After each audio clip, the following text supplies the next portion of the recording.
महज तकरीर से अब कुछ न होगा, कोई हिम्मत करो सरकार बदलो।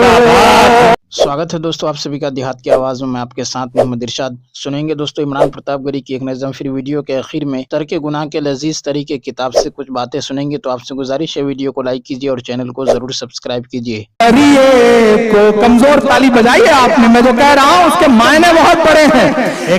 लश्कर और ना सरदार, चौथे मिसरे में बजाइएगा अगर सच्चा लगे तो, कि न लश्कर और ना सरदार बदलो, नजरिए को जरा सा यार बदलो, महज तकरीर से अब कुछ न होगा। तैयार रहना चौथे मिसरे के लिए। महज तकरीर से अब कुछ न होगा, कोई हिम्मत करो सरकार बदलो, कोई हिम्मत करो सरकार बदलो, नजरिए को जरा सा यार बदलो। चारों तरफ एक डर का माहौल, चारों तरफ ऐसा लग रहा है कश्मीर में कुछ होने जा रहा है, यहां कुछ होने जा रहा है, कहीं मॉब लिंचिंग, कहीं कुछ। मैं तो बस दुआ के तौर पे हाथ उठाते हुए एक नज्म सुना रहा हूं साहब, मदरसे की नज्म। कौन सी नज्म सुनाऊं भाई? बिल्कुल आखिरी के 4-5 मिनट बचे हैं तो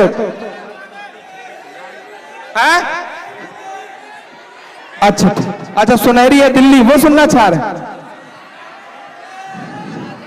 एक नज्म ऐसी सुना देता हूं इंशाल्लाह जो आपको अच्छी लगेगी। अब चौकीदार चोर था, ये देश ने माना नहीं, हम तो चीख चीख करके कहते रहे, राहुल जी भी चीख चीख करके कहते रहे, लेकिन कोई बात नहीं, खुद को सच्चाई का ठेकेदार लिखने लग गए, बेख्याली में सरे बाजार लिखने लग गए। एक नारे से हुकूमत इस कदर घबरा गई, चोर सारे खुद को चौकीदार लिखने लग गए। तो क्या करिएगा? एक नज्म सुनिए, दुआ के तौर पे एक नज्म पढ़ के आपसे विदा लेता हूं कि मेरे मस्कन मेरी जन्नत को सलामत रखना। थोड़ी देर बिल्कुल खामोशी। ये जो एक बच्चा बिल्कुल अभी जो छोटा सा है, अभी अभी पैदा हुआ है, वो बैठ जा बेटा, तू थोड़ी देर बैठ जा, 5 मिनट बाद चले जाना, कोई बात नहीं, तुम बैठो। कि मेरे मस्कन मेरी जन्नत को सलामत रखना। पूरा हिंदुस्तान देख रहा है आपके इस मुशारे को, पूरे हिंदुस्तान की नजरें हैं आपके इस मुशारे पे। आप 25 करोड़ अवाम की तरफ से आपका नुमाइंदा बन के माइक पर खड़ा होकर एक नज्म पढ़ता हूं, पहुंचाना मेरी इस नज्म को अपनी तरफ से हुकूमत तक। इमरान पढ़ता है, बजाइए ताली, मैं नज्म शुरू करता हूं। ये मुशायरे के आखिरी 8 मिनट के जो लम्हे हैं, इसे तारीखी बनाइएगा। कि मेरे मस्कन मेरी जन्नत को सलामत रखना, मेरे मौला मेरे भारत को सलामत रखना, मेरे मस्कन मेरी जन्नत को सलामत रखना। अब एक बंद सुनिएगा साहब, कि सोचता हूं तो मेरी आंख छलक जाती है, मुल्क से रूह का रिश्ता बड़ा जज्बाती है। पिछले दिनों भारत पाकिस्तान का मैच था, तो किसी ने मुझे इनबॉक्स में मैसेज भेजा कि इमरान साहब आप तो उनकी तरफ होंगे क्योंकि आपका तो नाम भी इमरान है। ये वो ताना है जो हमें आपको हर सुबह हर शाम सुनना पड़ता है। क्रिकेट का मैच हो तो खास तौर से। मैंने जवाब में कुछ लिखा नहीं, बस एक तस्वीर भेजी, एक तस्वीर जिसमें हज करने गया हुआ एक शख्स खाने काबा के सामने एक तिरंगा लेकर के खड़ा है। मैंने वो तस्वीर पलट के जवाब में भेजी और सिर्फ इतना लिखा कि हमसे वतन परस्ती का सबूत मांगने वाले मेरे भाई, हमने तो ऐसी जगह पे तिरंगा फहराया है जहां कदम रखने की तुम्हारी हैसियत। दोस्तों इमरान प्रतापगढ़ी की नज़म सुनने के बाद आप अपनी राय में क्या कहना चाहते हैं वो नीचे हमें कमेंट बॉक्स में जरूर बताएं। आइए दोस्तों तर्क गुनाह के लजीज तरीके किताब से कुछ बातें सुनते हैं। गुनाह करने से शर्म व हया की नेमत छिन जाती है। बस बहुत ही गैर शरीफ और बहुत ही नालायक इंसान है वो जिसमें शराफत व हया का मादा नहीं है। جو گناہ کرتے کرتے بے حیا ہو جاتا ہے، حیا و غیرت کی نعمت چھن جاتی ہے۔ اس لیے جہاں توبہ کیجئے تو اللہ تعالیٰ سے حیا بھی مانگ لیجئے کہ اے خدا میرے گناہ بھی معاف کر دیجئے، اور گناہوں سے جو نقصان پہنچا ہے، فقدان حیا جاتی رہی ہے، دل میں بے شرمی آ گئی ہے، تو مجھے اپنے خزانہ سے شرم و حیا بھی دے دیجئے۔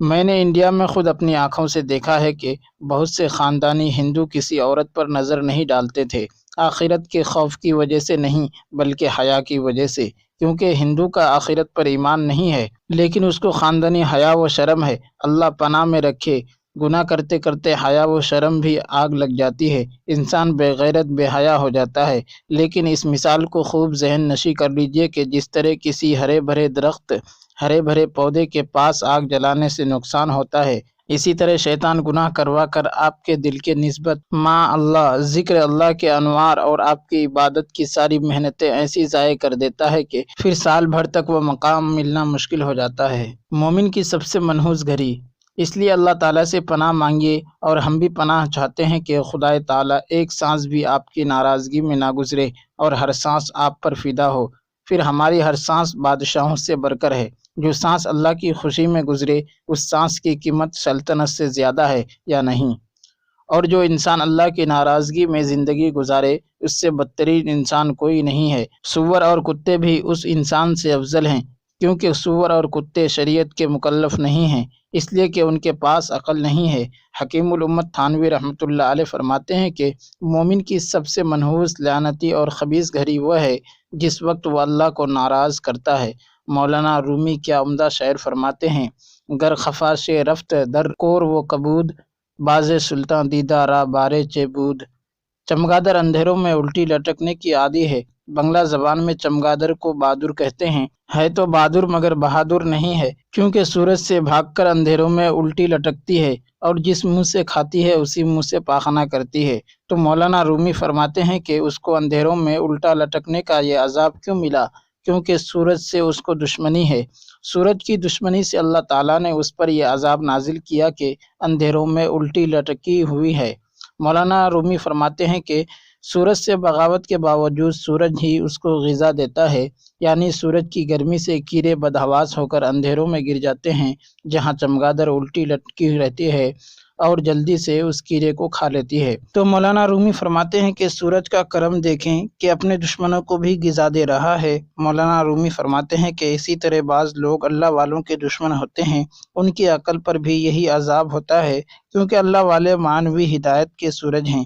جو ان سے دشمنی یا نفرت کرتا ہے، ان کو حقیر سمجھتا ہے، تو اس کی عقل پر بھی ایسا ہی عذاب آتا ہے۔ وہ گناہوں کے اندھیروں میں الٹا لٹکا رہتا ہے، غیبت کرتا ہے، بد نظری کرتا ہے، مگر پھر بھی کہتا ہے کہ ہم کو اللہ والوں کی کیا ضرورت ہے، ہمارے پاس کتابیں ہیں، میں تو بخاری شریف پڑھاتا ہوں، مجھے کسی کی جوتیاں سیدھی کرنے کی کیا ضرورت ہے۔ لہٰذا اہل اللہ کے حقارت کی نحوست سے اس کی عقل میں فتور آ جاتا ہے۔ دوستو، ویڈیو کے آخر میں آپ سے گزارش ہے، اگر ویڈیو پسند آئی ہو تو لائک کیجیے، اور چینل میں پہلی بار وزٹ کیے ہیں تو سبسکرائب کر کے بیل آئیکن کو پریس کر دیں۔